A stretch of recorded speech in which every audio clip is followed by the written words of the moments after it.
One of the most common fixes for troubleshooting a TV is to do a reset. A factory reset is also known as a hard reset or master reset, and it can be used to solve a variety of problems with your TV. In today's tech video, I'm going to show you how to do a factory reset on your Samsung TV.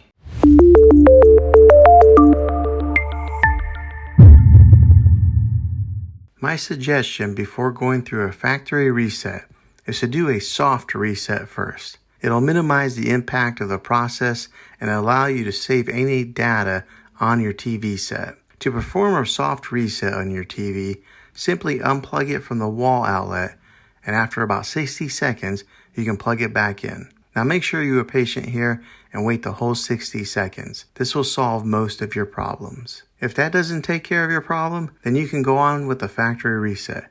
This will basically restore your TV to the way that it was when you bought it, and all your settings and downloaded apps will be removed. Okay, to do the reset, grab your remote control, and the first thing you want to do is press the home or the menu button. Then go to settings, then go to support, then go to self-diagnostics, then go to reset. It'll take a few minutes for the reset to do its thing, and if it asks for a code, then put in all zeros, which is the default code. Well, hopefully this video was helpful to you. If it was, hit a thumbs up on it, and go ahead and subscribe to my channel.